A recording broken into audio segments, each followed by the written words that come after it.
한국은 단순한 전투기 개발을 넘어 KF-21 전투기를 중심으로 한 공중 전력화를 지속적으로 추진하고 있습니다. KF-21이 양산을 시작한 만큼 핵심 부품들의 국산화 역시 빠르게 개발되고 있습니다. 최근 두산이 KF-21에 들어갈 엔진 개발 사업의 최대 난제로 알려졌던 고온을 견딜 수 있는 소재를 개발해 화제가 되고 있습니다. 그런데 그 소재가 매우 독특하다고 합니다. 두산은 이례적으로 자신들이 만든 엔진의 단면을 공개했는데 그 형상이 충격적이었습니다.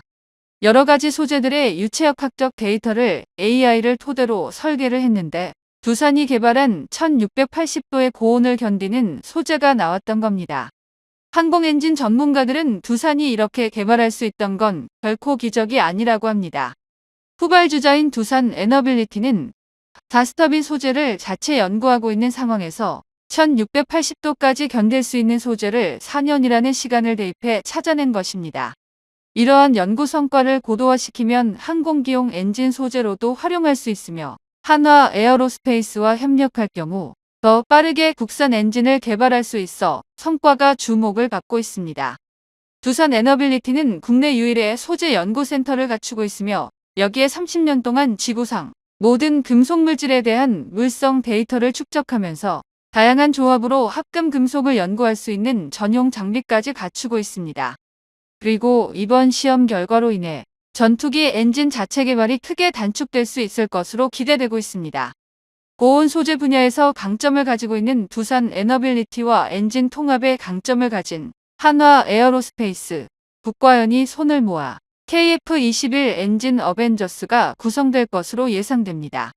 오늘은 KF-21의 엔진 소재 기술 개발에 대해 알아보겠습니다. 한국이 독자적으로 개발한 4.5세대 전투기는 전 세계적으로 주목받고 있으며 이는 단순한 국방력 강화에 그치는 것이 아니라 국제 무기 시장에서의 주도권을 확보하는 과정으로 볼 수 있습니다. KF-21이 양산에 착수하고 내년부터 전투 배치되면 미국에서 도입할 엔진 물량이 크게 늘어날 것으로 보이며 해외 수출을 위해 필요한 엔진도 미국에 의존할 수밖에 없습니다. 미국에서는 당장은 수출을 위한 엔진을 지급할 수 있으나 정치적 이유를 비롯해 수출하는 국가의 상황에 따라 허가를 하지 않아 수출에 영향을 미칠 수 있습니다. 또한 미국산 엔진의 가장 큰 단점은 바로 비싼 도입 단가로 인해 가격 경쟁력을 갖추는 것이 어려워질 수 있습니다. 현재 KF-21에 장착되는 F414G400K 엔진의 가격은 250억 원대로 대당 130억 원 정도로 알려졌습니다. 전체 가격에서 엔진이 차지하는 비용이 20% 이상 넘어가고 있어 수출 경쟁력을 확보하는 것이 어려운 상황입니다.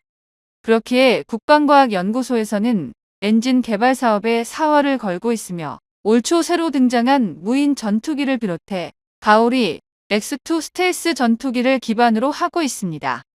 국산 엔진 개발 로드맵에서 가장 중요한 핵심 기술은 고온에서 버틸 수 있는 소재를 확보하는 것인데요. 그동안 항공기용 소재는 모두 미국에서 도입해 100% 의존하고 있었고 전문가들은 한국이 독자적으로 개발하기에는 어렵다는 것이 지배적이었습니다. 냉전 시절부터 수십 년 동안 축적한 금속 소재에 대한 데이터와 씨름하면서 확보한 기술을 활용해 합금을 얻는 기술을 개발하는 것은 오직 소수의 군사 강국들만 허락되었기에 한화 에어로스페이스가 단독으로 개발하기엔 벅찼던 게 현실입니다.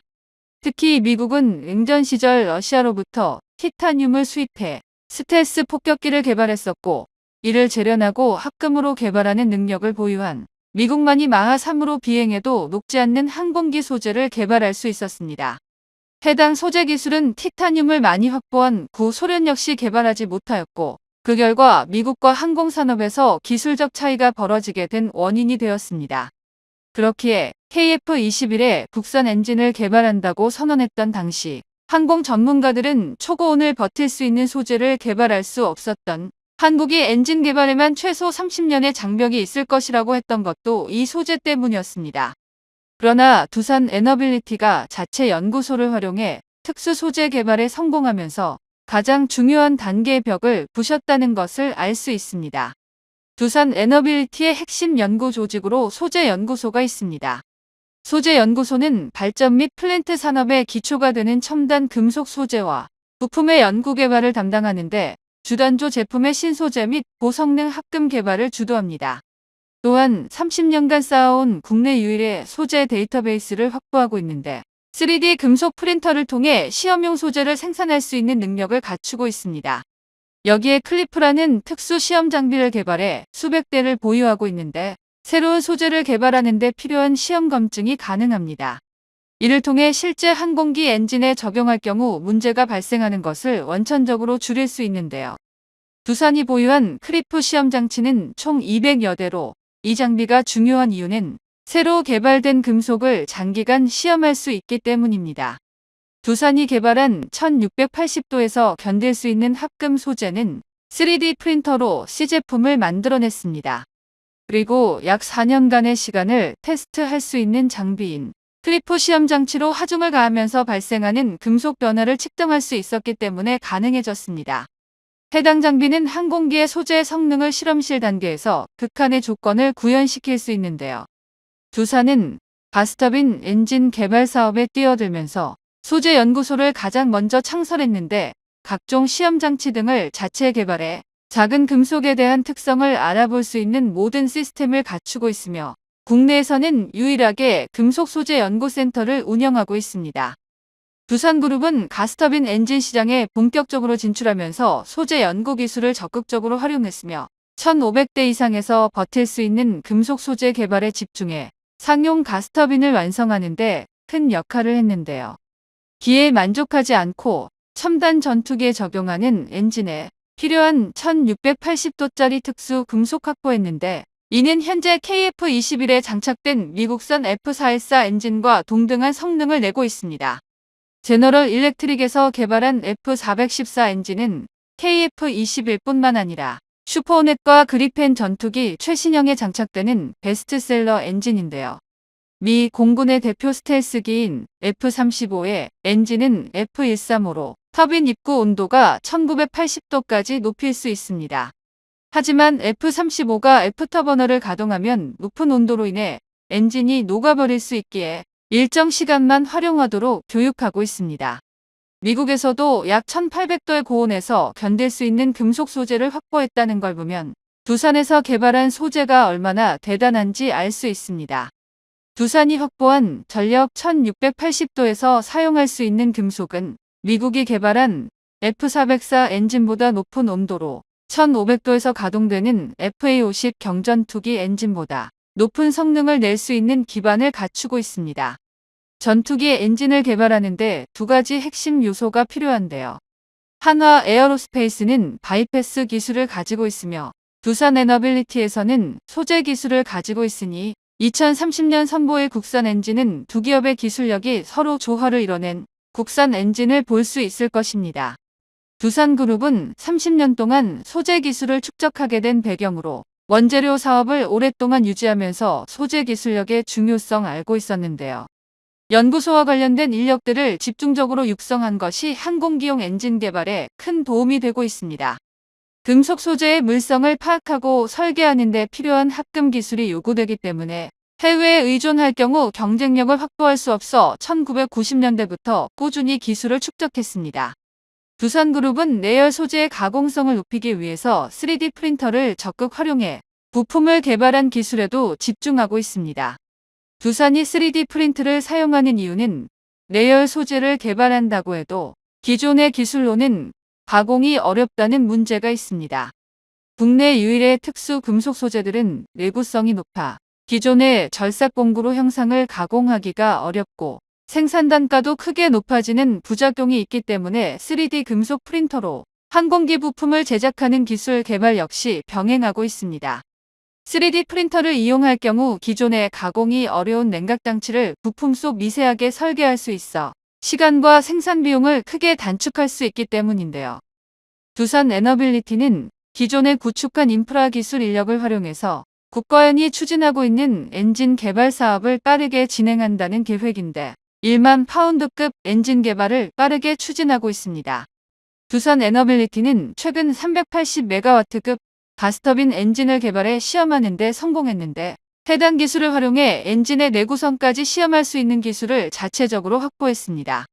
기존의 가스터빈 시험을 위해 3,000개의 센서를 장착하는데 항공기 엔진 역시 가스터빈 기술 시험을 이용해 성능을 빠르게 검증할 수 있는데요.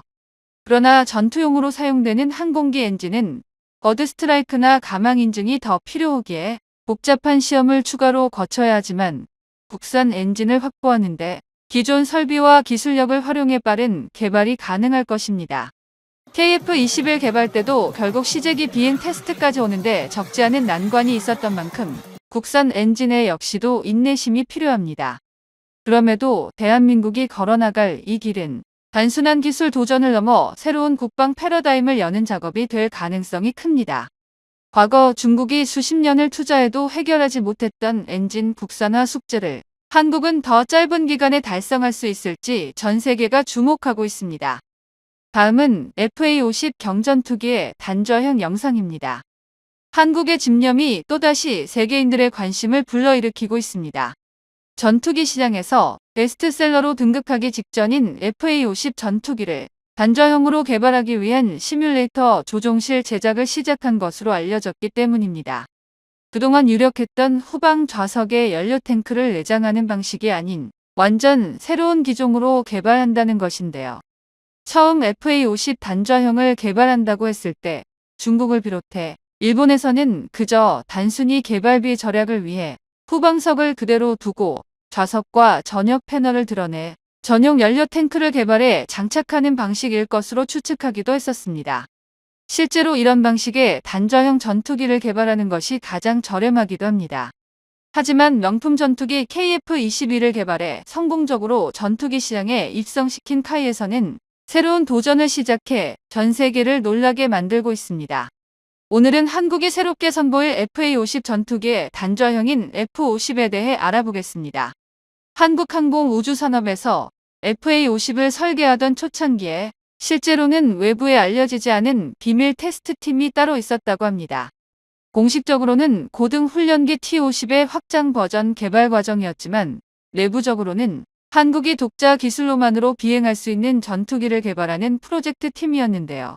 여기서 한국 개발자들은 미국제 엔진을 쓰든 해외 항공전자 장비를 들여오든 먼저 우리 손으로 직접 사용해 우리가 사용 가능한 데이터로 끝까지 검증해보자는 신념으로 밤낮 없이 테스트를 반복했습니다.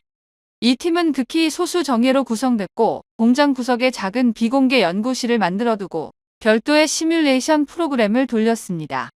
이 일화는 FA-50이 설계 단계부터 얼마나 한국의 독자 역량 확보에 집착했는지 그리고 나중에 해외 부품을 쓰면서도 기본 골격은 우리 손으로 잡아내려고 노력했는지 잘 보여주는 상징적인 사례라고 할 수 있습니다. 카이에서는 이번에도 결국 이를 저지르고 말았습니다. FA-50의 단좌형을 아예 제대로 만들어 전 세계에 수출하기로 결심을 한 것인데요. FA-50 경전투기는 설계 당시 무게중심이 동체 중앙으로 설정되어 기체 안전성에 초점을 맞추도록 설계되었으며 훈련기 중에서도 비행 시 안전성이 높은 기종입니다.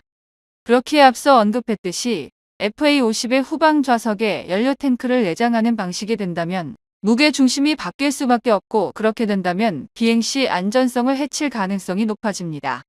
물론 이러한 시도를 한 사례도 있는데요. 체코의 L-39 알바트로스 훈련기에서 경공격기로 개발하면서 사용한 방식인데 안전성과 비용이 적다는 점이 전 세계적으로 알려졌기도 합니다. 그러나 수백 kg의 연료가 후방석에 내장되면 무게가 전방으로 쏠리는 부작용으로 인해 비행 안전성이 크게 위협할 수 있으며 조종석 뒤 시야를 확보하기 어렵다는 문제로 인해 본격적인 전투기에서는 선호되지 않았습니다. 여기에 외부 형상이 변경되지 않아 비행 특성이나 공기 흐름 등 풍동 시험을 따로 수행하지 않는다는 장점이 있지만 비행 소프트웨어를 다시 재설계해야만 하기 때문에 기종 특성에 따라 문제가 더 커질 수 있다는 단점도 있습니다. 그렇기에 재작년부터 다양한 방안으로 F-50 단좌형 개발 로드맵을 공개했으며 전술기 기반 완전히 재설계하며 개발하는 형상까지 포함하고 있었습니다. 조정석이 위치한 전방 동체를 재설계하려면 많은 비용이 투입되어야만 하기 때문에 그동안 가장 불리한 개조 방안으로 방향을 잡는 것 같았습니다. 하지만 카이에서는 결단을 내렸는데요. 최근 전용 시뮬레이터 개발 공고가 나오면서 전면 바뀌는 것으로 가닥을 잡았는 것입니다. FA50 경전투기를 새로 재설계하는 방안으로 바뀐 이유에 대해서는 자세히 알려지지 않았지만 정부의 지원과 카이가 수출 상황을 반영해 결정했을 것으로 보이며 F50 단저형을 수입할 수 있는 국가들이 점점 늘어나면서 개발에 필요한 투자금을 회수할 수 있는 확신에 따른 방향 전환으로 예상됩니다. 이번 공개된 전용 시뮬레이터 개발 사업은 2025년 5월부터 시작해 2027년 2월까지 22개월간에 설정되어 있으며 시뮬레이터 조종석 설계와 제작, 기존 시설과의 통합 지원까지 제공해야 합니다. 이번 사업은 카이가 독자적으로 진행하는 사업으로 그동안 복저형 시뮬레이터를 공급한 업체가 단저형 사업 시뮬레이터도 가져갈 것으로 보이며 카이에서 확보한 비행 데이터를 기준으로 개발이 진행될 것으로 보입니다. 그러나 완성형 시뮬레이터가 아닌 개방형으로 보이며 단저형 모델이 나오고 시험 비행이 진행되면서 확보한 데이터를 추가로 적용해 개발을 완성할 것입니다. 그렇기에 해외 수출용 시뮬레이터를 완성하려면 앞으로도 시간이 더 필요할 것으로 보이는데요. FA50 단저형 시뮬레이터를 따로 개발한다는 것은 그만큼 비행 특성이 달라졌다는 것이며 전방 기수 역시 새로 설계하는 작업에 착수했습니다. 카이가 후방석을 그대로 유지하고 연료 탱크만 넣을 경우에는 외부 형상이 변하지 않기 때문에 기존 시뮬레이터를 사용하면서 비행 특성값만 입력하면 운용할 수 있는데요. 시뮬레이터가 대당 200억 원이 넘는 만큼 단저형 전투기를 운영하기 위해 전용 시뮬레이터를 개발하는 것은 수출을 할 수 있다는 자신감이 있기 때문입니다. 카이에서는 수리온과 미르온 FA50 경전투기에 대한 시뮬레이터를 함께 수출하고 있으며 폴란드가 대량으로 FA50을 도입하면서 시뮬레이터 역시 작년 로켓 배송으로 받았으며 그 덕에 폴란드에서는 직접 조종사를 교육시킬 수 있게 되었습니다. 그만큼 비행기에 따라서 지상에서 가상 훈련할 수 있는 전용 시뮬레이터가 필요하며 대부분의 군사 강국들이 이 분야를 선점하고 있습니다. 카이는 국내 방산업체와 해외 업체가 협력해 사실 같은 시뮬레이터 묘사가 가능하고 비행기 조종석에서 조정하는 미세한 움직임도 정밀하게 할 수 있는 최고 등급의 시뮬레이터를 제작할 수 있는 몇 안 되는 방산기업으로 알려져 있습니다. KF-21 전투기가 공군에 내년부터 본격적으로 배치되는 것에 맞춰 전용 시뮬레이터를 확보하기도 했습니다. 기존 복저형 시뮬레이터를 사용하기 어려울 정도로 비행 특성이 달라졌기에 단저형 시뮬레이터를 따로 개발하려는 것으로 보이는데요. 비싼 개발비가 필요한 전방 동체 교체 사업으로 진행하는 이유는 다양한 점에서 장점을 가질 수 있기 때문입니다. 우선 동체 전방에 직경을 키워 더 큰 레이더와 각종 시스템을 장착할 수 있으며 조종석도 KF-21처럼 바꿀 수 있어 경전투기로 개발된 FA50이 본격적인 전술기로 탈바꿈할 수 있게 될 것입니다. 지금까지 FA50 경전투기에 장착된 레이더는 소형으로 기수 부분이 급격히 좁아지면서 작은 레이더만 운용할 수 있었습니다. 그렇기에 A사 레이더를 장착하더라도 탐지 능력에서 떨어지기 때문에 더 큰 고성능 레이더를 장착하려면 기수 앞부분이 개량되어야 했습니다. 조종석 전방으로 돌출된 기수 부분이 지금보다 30% 이상 커지면 KF-21에 장착된 레이더를 개량해 장착할 수 있을 것입니다. 여기에 공랭식 레이더가 아닌 KF-21이나 F-35 전투기처럼 수랭식 레이더 장착도 가능할 것인데요. 전투기용 레이더의 경우 단순히 안테나만 장착하는 것이 아닌 후방에 수십 킬로그램의 무거운 모듈이 추가되지만 지금까지는 공간이 좁아 FA50 경전투기에서 운용하는 것이 어려웠습니다. 그래서 공랭식 A사 레이더를 장착할 것으로 예상되었지만 문제는 수랭식으로 레이더를 강제로 냉각시키는 모델에 비해 전체적인 성능이 떨어진다는 것인데요. 이럴 경우 F-16 전투기가 비슷한 성능으로 발전하는 것이 제한된다는 것이 문제입니다. 카이가 FA-50 경전투기를 F-50 전투기로 개량하려는 이유는 폴란드와 연관되어 있을 것으로 예상되는데 폴란드는 48대의 F-16 전투기를 개량하는 사업을 진행하고 있지만 작년부터 사업이 중단되었습니다. 결정적인 이유는 바로 비용 때문인데요. 말도 안 되는 개량 비용으로 인해 폴란드 내에서도 여론이 크게 악화되기도 했습니다.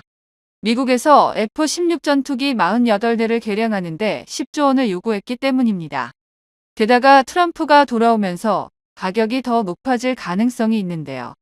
한 대당 2천억 원 이상의 개량 비용을 요구하자 결국 협상이 중단되었으며 폴란드에서는 한국산 FA-50 경전투기에 대한 재평가가 이루어지고 있습니다. FA-50은 대당 500억 원대 도입 중이며 그중 개량형인 블록 20형은 650억 원대로 상승할 것으로 예상되지만 F-16 전투기와 비슷한 임무가 가능하도록 중거리 미사일과 A4 레이더, 유도폭탄 등이 장착될 것으로 알려져 가성비로 전 세계에서 주목하고 있는데요. 그러나 대표적인 문제점은 레이더 성능이 크게 떨어진다는 것입니다. 폴란드뿐만 아니라 동유럽과 동남아 국가들도 혼자 탑승할 수 있는 단저형과 중거리 공대공 미사일 통합을 요구했었기에 비용이 투입이 되더라도 수출을 통한 더 큰 이익을 볼 수 있을 것입니다. 또한 카이가 KF-21을 개발하면서 단저형과 복저형을 동시에 개발하는 것이 기술적으로도 큰 도움이 된 것인데요.